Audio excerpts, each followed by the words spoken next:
Okay po, salamat po.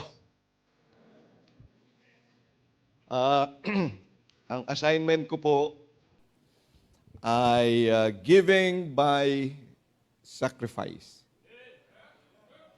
Noong dumating po sa akin ang assignment, ang mission, sabi ko, bakit ako to? Dapat si Pastor Ed, may kinig ako. Kasi as I try to study it, lalo akong nanliit sa Panginoon. I think I have not been giving by sacrifice. Siguro just a little bit. Kaya po, as I lead us to the study, at ang ating pong text is the whole Bible.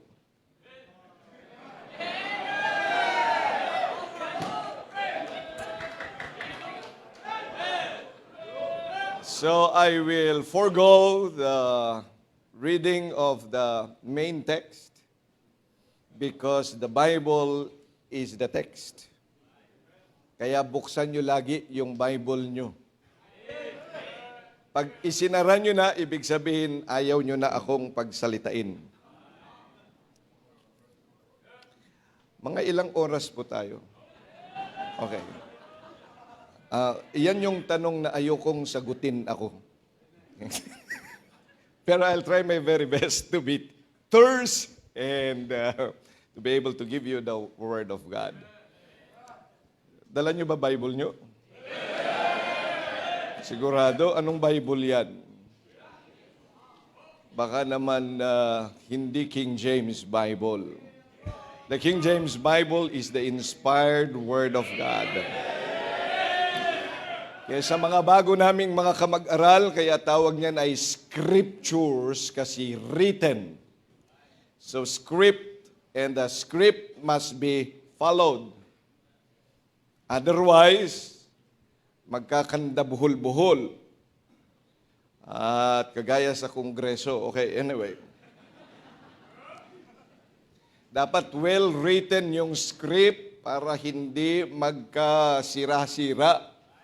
Maraming salamat. We have the script written by the hand of God. Amen. Kaya kung meron pa ho dito ang nagdadalawang isip sa King James Bible as inspired, revealed, I think you better change your mind. Amen. Kasi may salita tayo ng Panginoon. Otherwise, ang ating pag-uusapan po ngayon, you will not do it anyways. Kasi baka opinion lang ng pastor. Giving by sacrifice. Napakalawak po yun, but I'll get it into three ways. Number one, we will have to define it. Giving, as the Bible says, kasi may mga kanya-kanya tayong kaalaman tungkol sa giving. Sino pong mga nagbibigay dito? Pakikitayo nga po.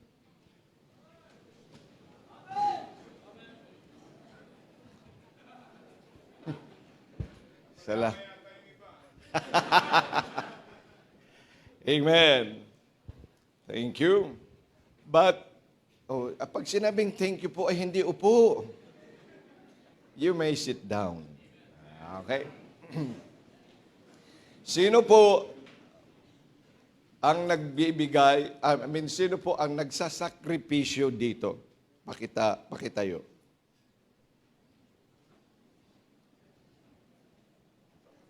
Okay, so yung iba hindi talaga nagsasacrifice. You have not sacrificed at all. So sila lang ang mga nagsasakripisyo. Amen. So ibig sabihin, kailangan nga natin ang salita ng Diyos ngayon. No? Because we ought to give by sacrifice. Let's all stand up, please, and let's pray. Dakilang Diyos, pagpalain mo po ang inyong mga salita na amin nga pong bubuksan, pag-aaralan, batay nga po sa nais mo na aming matutunan that at the end of this message, ang bawat isa sa amin ay titingnan namin if we are giving by sacrifice. Marami pong mga dapat kaming ibigay sa inyo, Panginoon. But the text or the topic. The reason of this message is to measure up our giving, if our giving really is by sacrifice. And it is a giving that is acceptable in your sight. Pagpalain mo po ang inyong lingkod sa pangalan ng Panginoong Jesucristo. Amen. Okay, please take your seats. Giving by sacrifice. As we finish defining the word giving and then sacrifice according to the Bible, then let us look at what are the givings that we have been doing in our life. Kasi lahat naman tumayo na nagbibigay. Pero nagbibigay ba talaga tayo ayon sa salita ng Diyos na nagsasakripisyo? But nonetheless, let me get you into the Word of God first and foremost. Kasi giving usually is, even if you are not a Christian, you are giving. Sino dito ang nagbibigay na unsaved ka pa noon, na marunong ka nang magbigay? Tayo.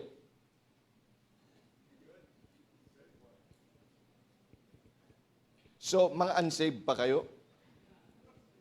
Natutunan nyo lang magbigay nung kayo naligtas. Sino po? Pwedeng tumayo. Alam po ninyo, kaya ako pinapatayo-tayo ho kayo kasi maraming inaantok na. Okay, take your seats. Okay. May pag-cooperate. Nasa service kayo. Kaya magsakripisyo ka. Ako nagsasakripisyo, nakatayo dito eh. Di dapat tumayo ka rin. Tayo! O ayaw na naman. Tumayo nga. Oh, upo. Okay, amen. Giving. Well, giving really is God's character. I know, you know that fact. John 3:16. Let's recite. For God so loved the world that He gave His only begotten Son. You see, He is a giver. Kaya yan po ay isang character na dapat bawat isa sa atin, if you are saved and you are a man, say aloud amen as you stand up.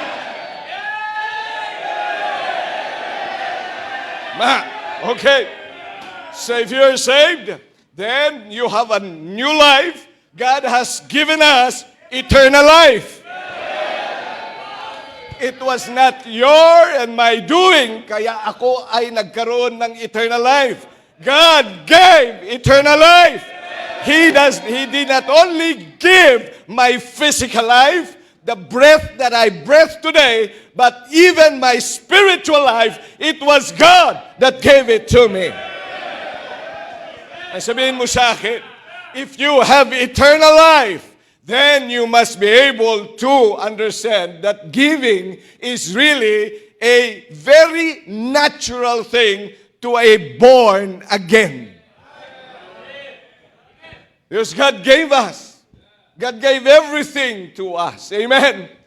Kaya yan po ay magandang bagay. Kaya hindi nagpapatahimik dapat sa simbahan pag ang preaching ay giving. Pero sa totoo, nung napapansin ko nga yan, nung una kong marinig kay Pastor Ed, sa ibang mga pastor, pag sinabing giving na, natahimik talaga ang lahat. And I wanted really to check that in other churches. At yun nga. Basta pag giving na, wala na nag-i-amen. Oh, sa totoo lang. Sabi, totoo ba yun? Ay, yun nga, totoo. Sa ilang panahon na ako'y nagpe-preach and I preach in other churches, pag mga giving talaga yan, tahimik ang tao, yung iba pa nga patulog na. Pero pag ikaw ay ligtas, God gave you eternal life. God gave you His Son, the only begotten Son. Kaya bakit may masakit sa iyo giving? Second, giving is God's grace. Ano bang ibig sabihin ng grace? Undeserved favor. Ang ibig sabihin ng undeserved favor, yung bang pagtanggap ng regalo mo is grace. Kasi kung minsan hindi natin naintindihan yung biyaya na yan eh. Ano yung pabor doon? Di ba nagbigay ako? Dapat magpasalamat sila. Nunca. Sabi ng yan, hindi ganun yun. Ang tanong niyan, kung ikaw, halimbawa yung katabi mo ay taong grasa. Tingnan mo yung katabi mo. Naglalatiti ang kanyang ilong. Yung kanyang daliri ay mahaba ang kuko na maraming grasa. Mahaba ang balbas. Tapos may dala-dala siyang dalawang Army Navy na burger. Tapos kumakain siya. Di ba sarap na sarap yung mga taong grasa? Pagkatapos sasabihin sa'yo, gusto mo?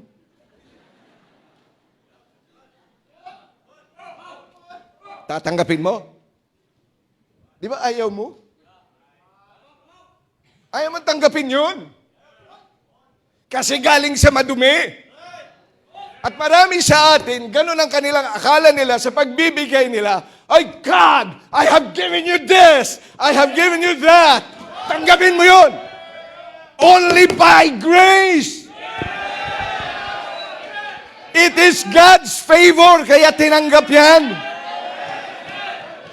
Do you know that even in the Corinthian church, na nagbibigay sila, kukunti naman eh. Kaya sabi ni Apostle Paul, sa inyo na yan. Konting-konti naman yan eh. Baka nga pag ako'y nagtinda pa ng taho, di ba? Naggawa pa siya ng tent. Mas malaki pa ang aking makukuha niyan. Sa inyo na lang yan. Pero bakit niya tinanggap? It's the favor. Yung favor ng pagtanggap. Kaya giving is by grace. Do not think, never think that when you give something else to God, at sa tingin mo ay napakalaki na yan, pag hindi ang tinanggap ng Diyos, wala rin niyang mangyayari. Kaya dalhin mo yan sa basurahan dahil lahat ng galing sa basura ay madumi. But God has given us this opportunity that we can give. Na maaaring sabihin niya, anak, kahit napakarumi ang tatanggapin ko, kahit yan po, kahit yung mga bagay na yan, binibigay mo sa akin, wala naman itong saysay sa akin, but I can use it. That's God's grace. Yan po ang pagbibigay. Kaya nagtataka ako na ayaw mo ng pagbibigay. Kasi hindi mo naintindihan ang ibig sabihin ng giving. Giving is also by faith. Alam natin yan, ang pagbibigay dahil utos ng Diyos. You know, you cannot say you have faith kung wala ka naman pinagbabatayan. Ano ang batayan mo? Dapat ay lagi salita ng Diyos. Kaya by faith, pag sinabi natin by faith, hindi dahil sa relihiyon, kundi dahil ang salita ng Diyos. Yun. Kaya anong sinabi niyang, bring your tithes and offering. Kaya mo sinusunod, that's by faith. Faith is meron kang backup ng scriptures doon sa iyong ginagawa. Kaya you're doing that by faith. Hindi talaga by emotion. Hindi dahil meron kang ibibigay, kundi dahil ikay sumusunod sa utos at salita ng Diyos. That indeed is giving. Yan ang divine giving. Kaya masaya ka man o hindi. Kaya sabi nga ni Apostle Paul, you do not give grudgingly. Kasi emosyon yun eh. Marami mga nagbibigay, di ba, na emosyon lang. Marami nagbibigay because of need. Nakita nila, ay, itong pangangailangan eh. Kaya siya nagbigay. Dapat nagbigay ka dahil utos ng Diyos na magbigay ka. Because that is by faith. As you can give because you have.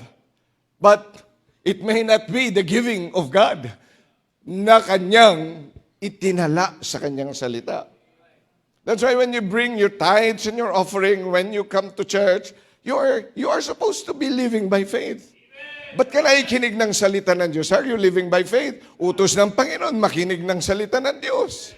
Ba't ka nagbabasa ng Bible? Utos ng Diyos that you have to read. Bakit ka nagpa-pray? Utos din yun ng Panginoon. I've got to live by faith. At bakit suot mo yung suot mo? Kasi nga, yan ay utos ng Diyos. By faith. Kaya nga pati ang pagbibigay, by faith. Hindi lang dahil yun ay nakasanayan natin. Marami mga nakasanayan. Pero dapat meron kang batayan, and it's always the Word of God. See, now, giving is also, divine giving is giving for others. Ano sabi ng Panginoon sa Mark chapter 10? Kaya nga niya ibinigay yung kanyang buhay for the ransom of many. Mark 10:45, right? Sige, basahin natin yun para meron pa kayong scripture. Okay, Matthew 10:45. Ang sabi ng salita ng Diyos. Tama ba ako? Mark.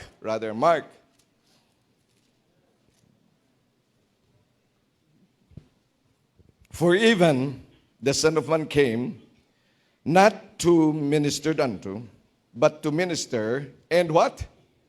To give His life a ransom for? See? He gave. He did not give for Himself. Marami kasi nagbibigay for ourselves. Kasi alam natin, pagpapala ng Diyos, pag nagbigay tayo, tapos ang prayer pa, Panginoon, pagpalain mo po yung nagbigay, ibalik mo po sa Kanya, ang prayer ko nga, 1,000-fold.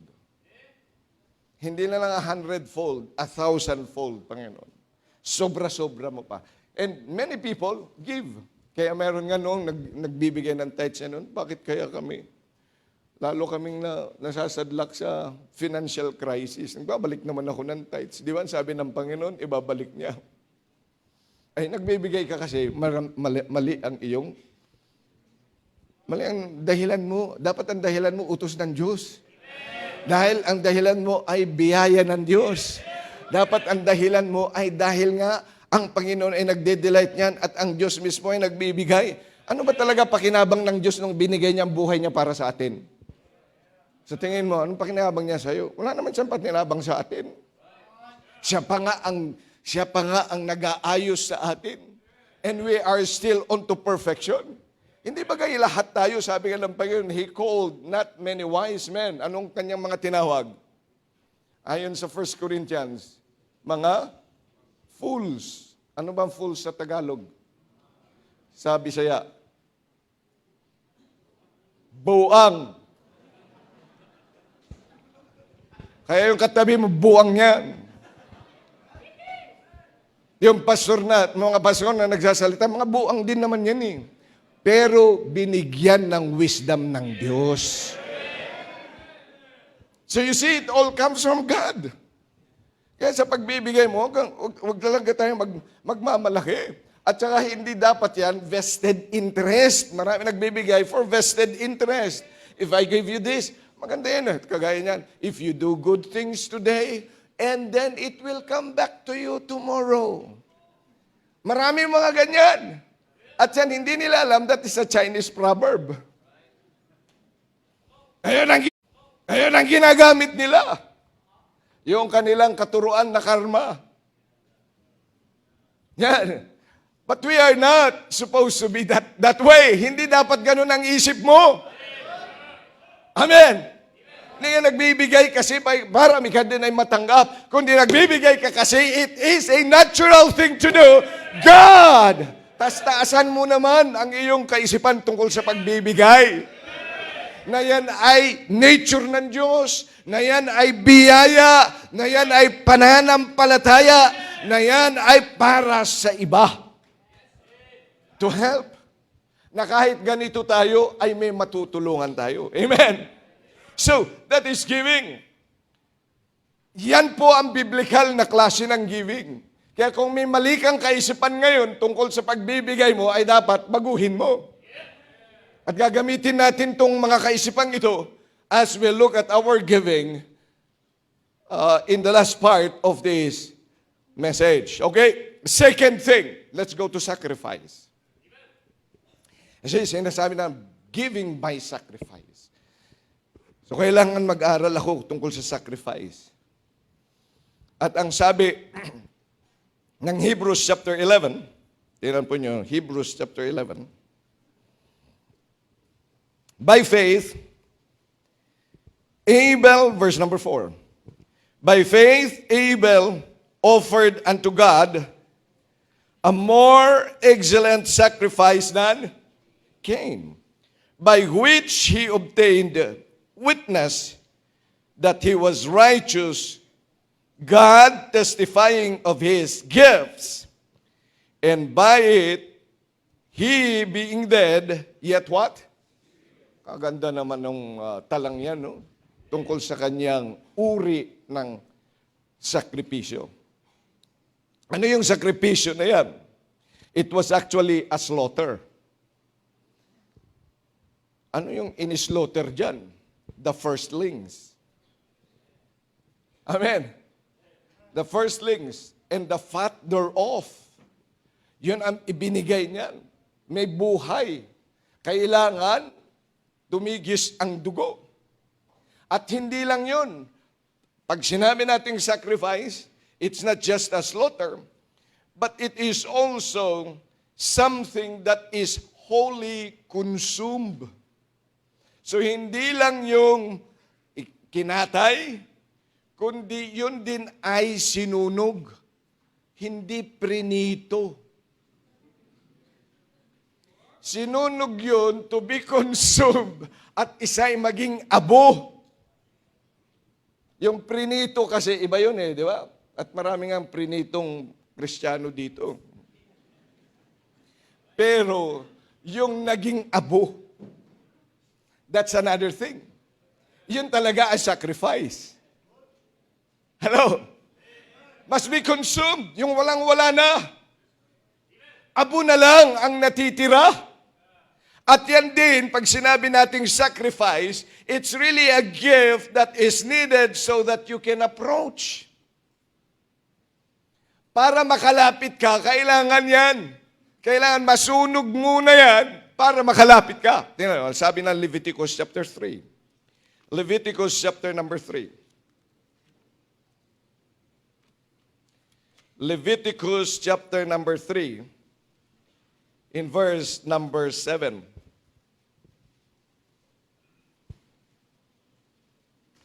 If he offer a lamb for his offering, then shall he offer it where? Before the Lord. Hindi ka makakalapit. At ayaw din ng Diyos, di ba? I would not want anyone coming to me empty. Nabasa nyo yan sa portion of the scriptures? Na hindi po pwede, ayaw ng Panginoon na lumalapit tayo sa Kanya na tayo empty. Na walang ibinibigay sa Kanya.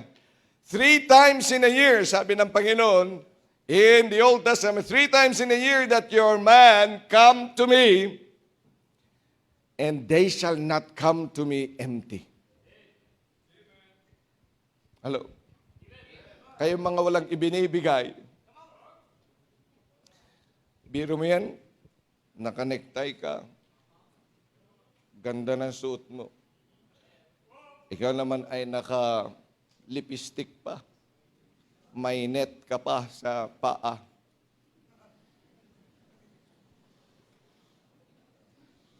Pagkatapos tapos ang ganda ng cellphone mo.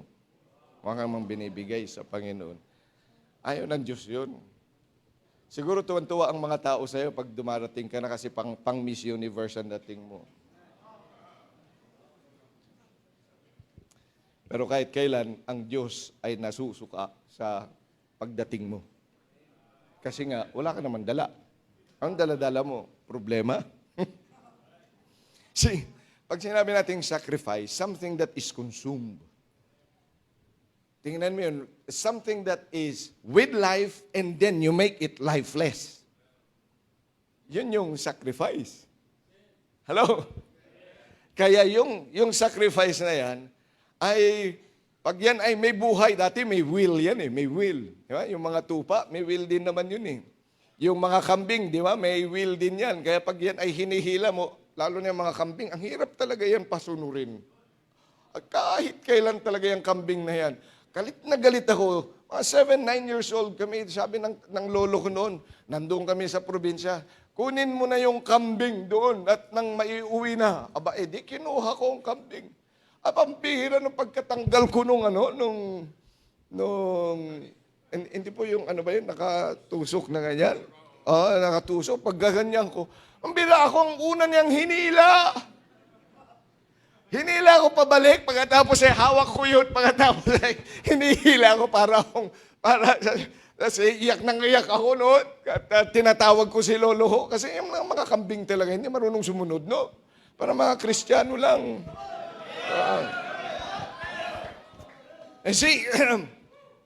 Kaya kailangan patayin mo. Ay, pag kinatay mo yan, tingnan mo yan kung lalaban pa sa'yo. Kaya yung mga kuripot talaga dyan, dapat talaga pinapatay. Ay, pambihira ko ang pera mo, pera ko. Ang pera ko, pera ko. Oo. Pero totoo nga, no? Yung mga Ilocano, sino tagi Ilocano to, tumakder kayo man. Dagijay mo tayo Ilocano. Ayan, di na imot kayo matan. Okay. Imot lang na. Alam mo, paano ka? Nung ako ay nag-college, naging ganun ako. Kasi gusto kong mag-ipon ng pera. Kaya sabi nila sa akin ng aking barkad, nung nakapagtrabaho na ako, Arnold, kain tayo, sweldo naman. Sabi niya, hindi, may paglalaanan ako niyan. Hindi, sige na nga, libre na kita. Siya, di sumama ako. Kaya sabi, oli ka na. Hindi, maglalakad ako. Sayang pamasahe. Bihira ka na, ako na, libre kita. That's more like it. Magandang bagay. Libre lahat. Pagpunta doon, pati yung pag-uwi, ay di, wala akong ginastos. Pero sa totoo lang, may pinaglalaanan kasi ako. Kasi yun ang tamang Ilocano. Mayroon kang pinaglalaanan sa pera mo. Yung iba, saan kayo? Saan ka naglalaan ng pera? Anyway, so kailangan talaga patayin mo yan. Para wala na siyang masabi. Para kahit sinunog mo na siya, hindi na aaray yun. Amen? Hindi na siya kagaya ng baboy na pag yan ay parang yung manok na pag hindi mo pa yung napapatay yung manok na yan, pagkatapos nilagay mo sa kumukulong tubig, akala mo patay na dahil nagitlian mo ng leeg, pero buhay pa. Inilagay mo yan sa mainit na tubig. Anong mangyayari sa'yo, Brad? Ayos ka lang? Mangyayari doon. Kaya kailangan. Ngayon, yung sacrifice, ganun yun, kailangan talaga mamatay at ubusin.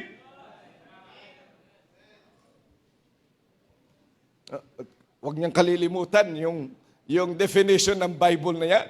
And then, sa New Testament, tingnan po niyo, sa New Testament, sa Romans chapter 12, verse number 1, ay nandyan ang alam na natin mga verses. Ano sabi ng salita ng Diyos?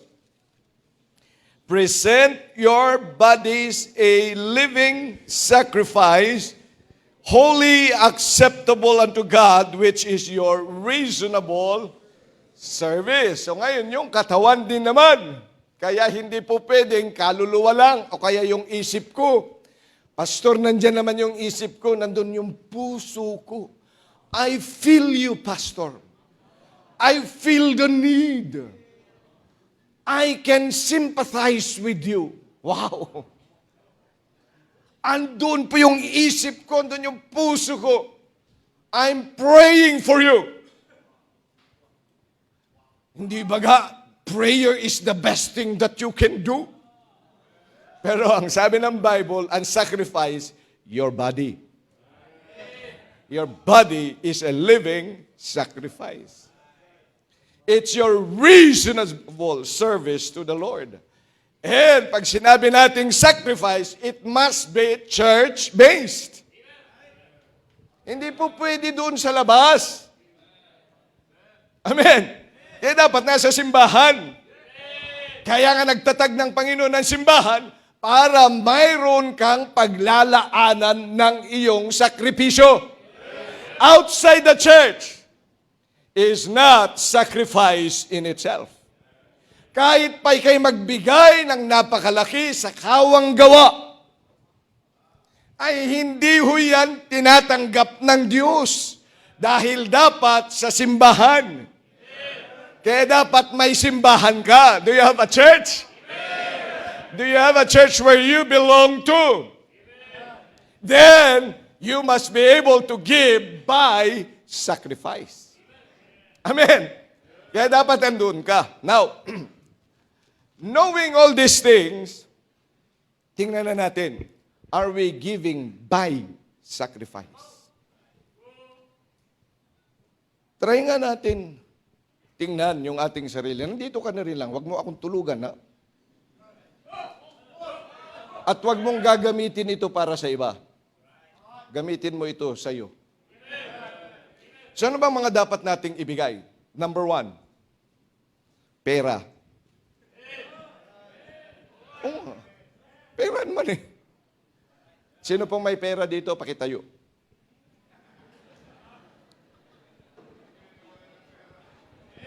Biglang nawalan kayo ng pera? Naging sinungaling na kayo? O sino nagkakapera dito? Sino mga nagkakapera? Yung mga wala kapera para kahit minsan sa kanilang buhay, wag na kayong tumayo. Nagkakapera. Amen?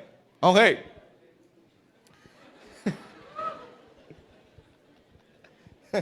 You know, pera? Oh yeah, what? Pera, money.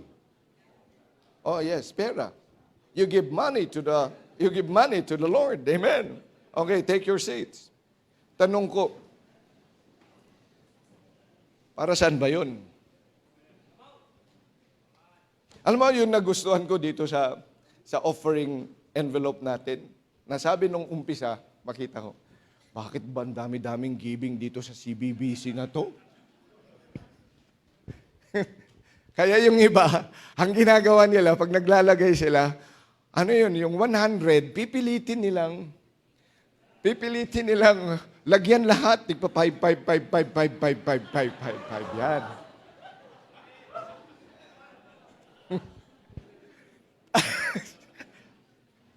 At least, sasabihin ng isa, nalagyan ko naman yun lahat.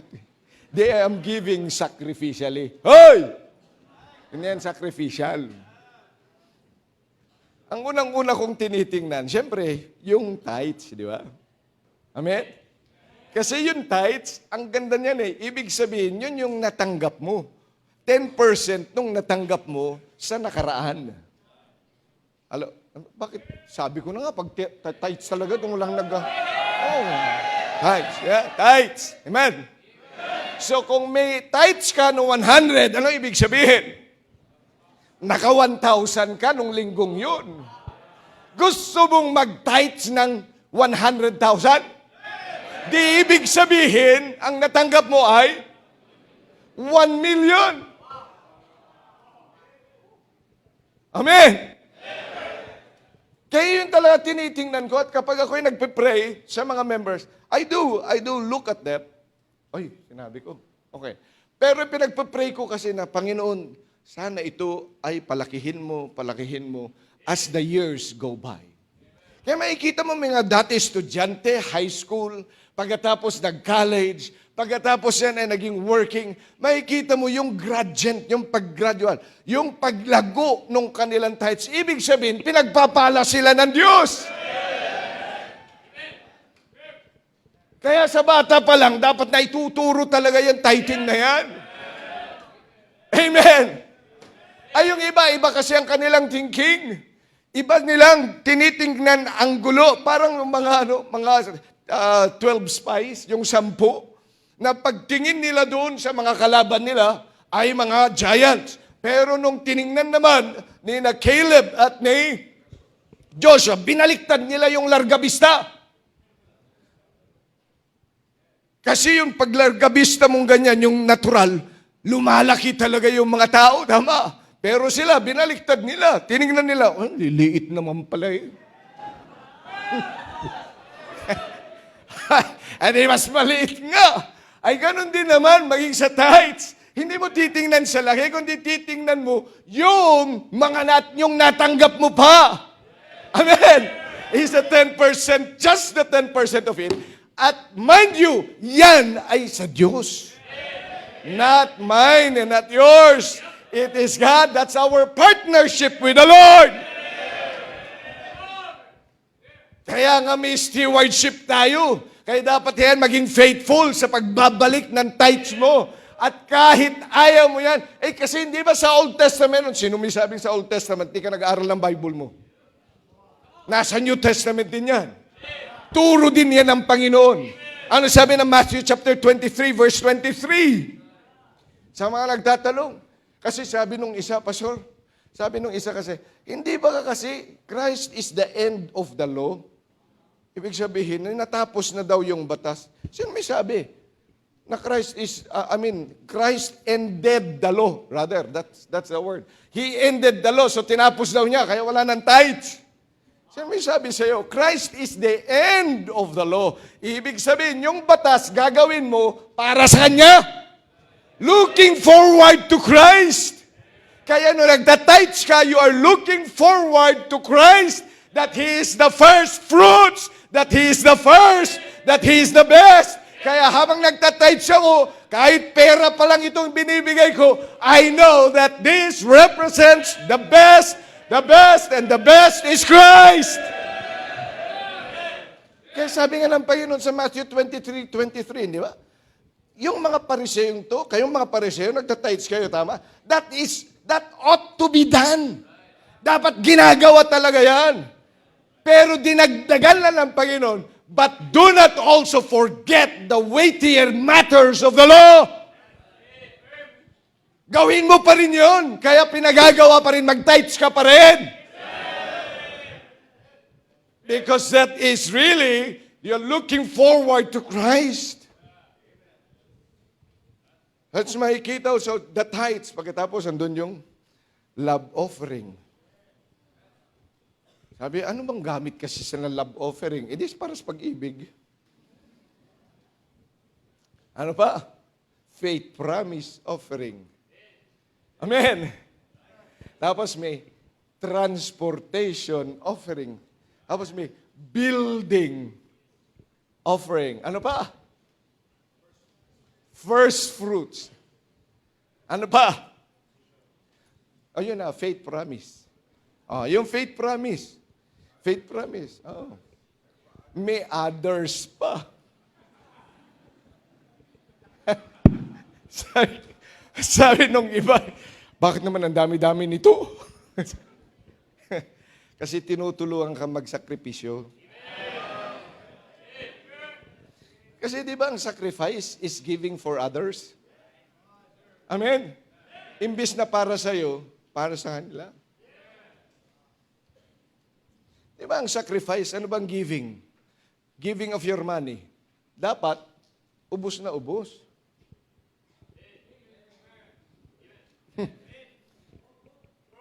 Ano ba? Sacrifice. Di ba? Ano sacrifice? Pinapatay. At saka, sinusunog hanggang maging abo. Giving by sacrifice. Dapat talaga walang natitira sa atin.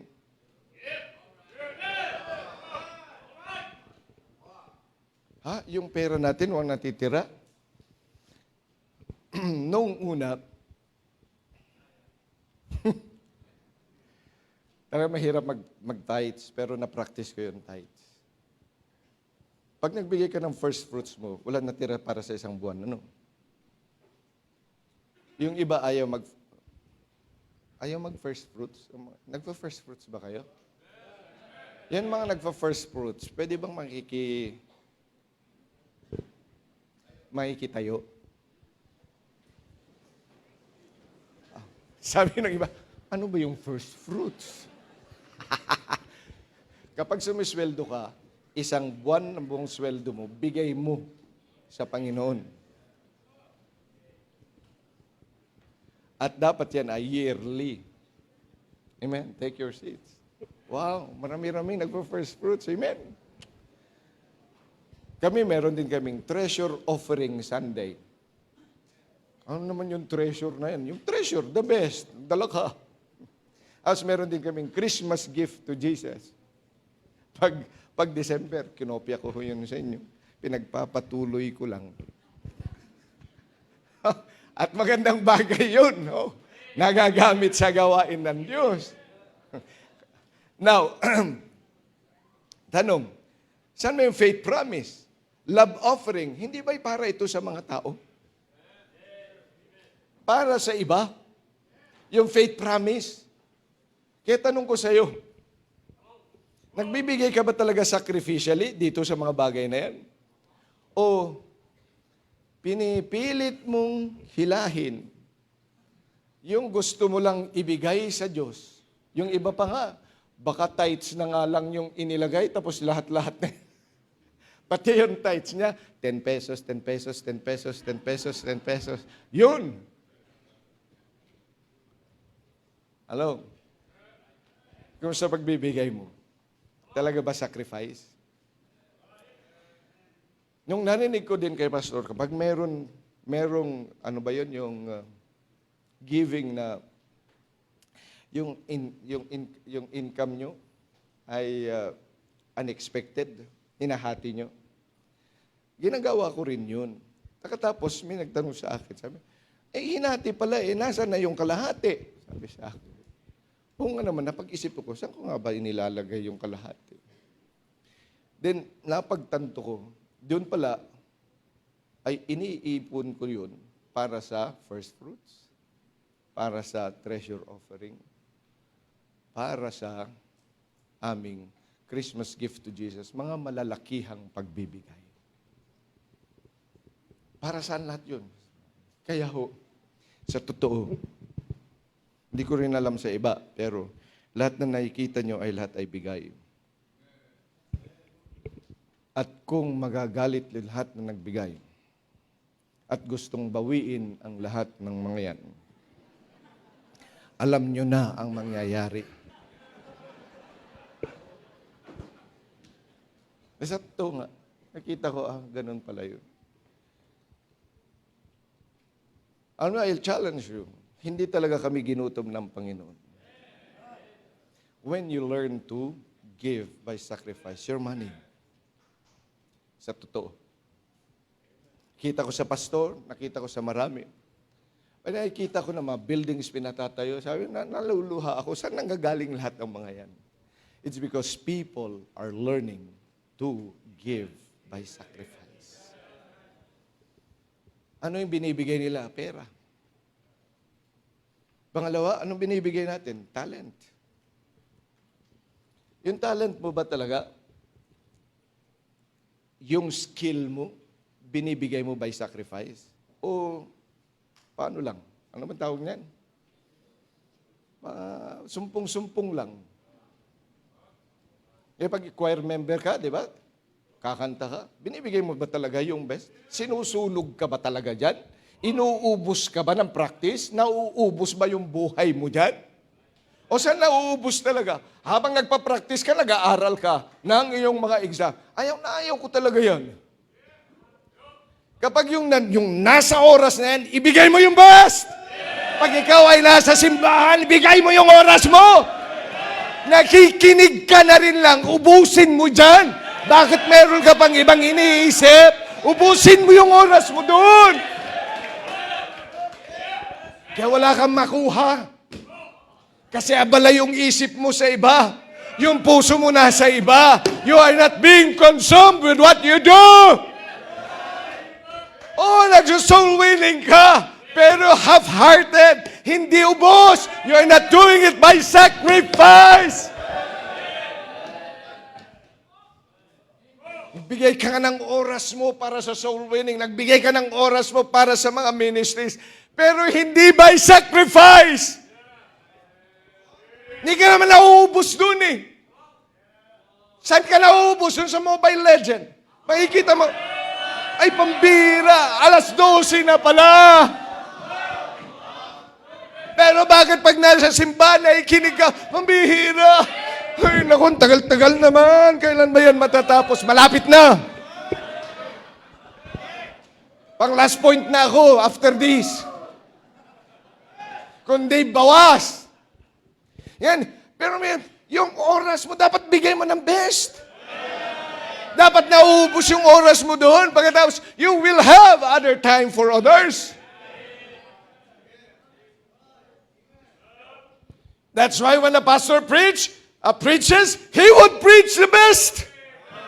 When a Sunday school teach, then he should teach the best. Dapat consume siya doon sa kanyang lesson. Dapat yung choir member consume siya doon sa awitin.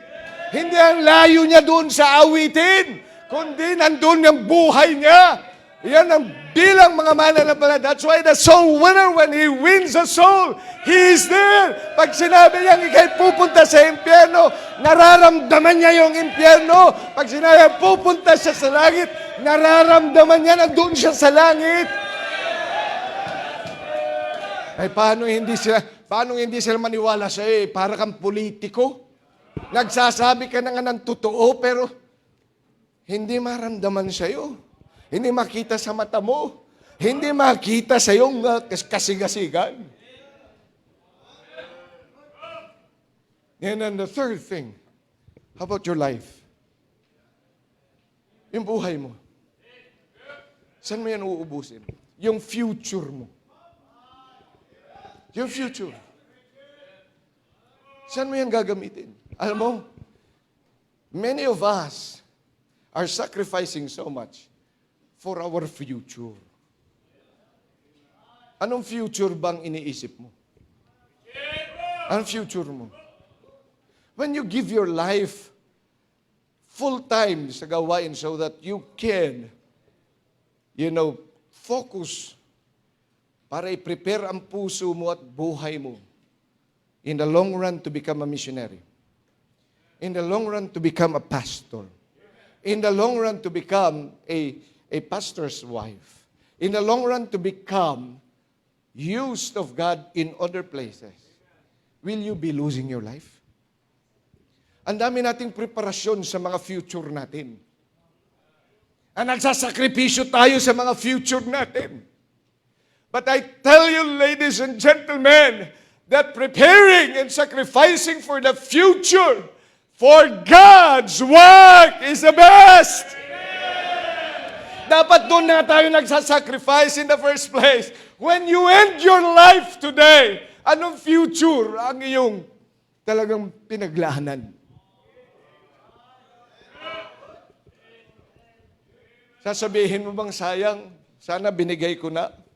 Sayang binalik ko na yung aking pera. Sana binigay ko na yung aking best na paglilingkod sa Panginoon. Sana ibinigay ko na yung buong buhay ko. There is wala hong kalugihan pag ibinigay mo ang buhay mo sa Panginoon. Sa totoo po, wala naman tayong isinuko talagang atin. Kaya pag yung sinasabi, ito maraming tinalikuran. Hindi naman tinalikuran ko lang yung pangarap ko. Pangarap ko maging presidente. Pangarap ko maging lawyer. Pangarap ko maging doktor. Pangarap ko na magkaroon ako ng bahay muna bago mag-asawa. At dapat mansyon. At dapat may 10 sasakyan. Para pagpunta ng palengke, iba. Pagpunta ng simbahan, iba. Pagpunta ng office, iba. Pero mga kapatid, pangarap lang naman yun. Who holds the future? But my God, yes, I don't know about tomorrow. But I know my God knows my future. Ano ba nga pinag-aatiguli mo? When you have given your life to the God that created you, sa tingin mo, papatay ka yan? Sa tingin mo, maluluto ka? Ito, give sacrifice. Let's all stand up here.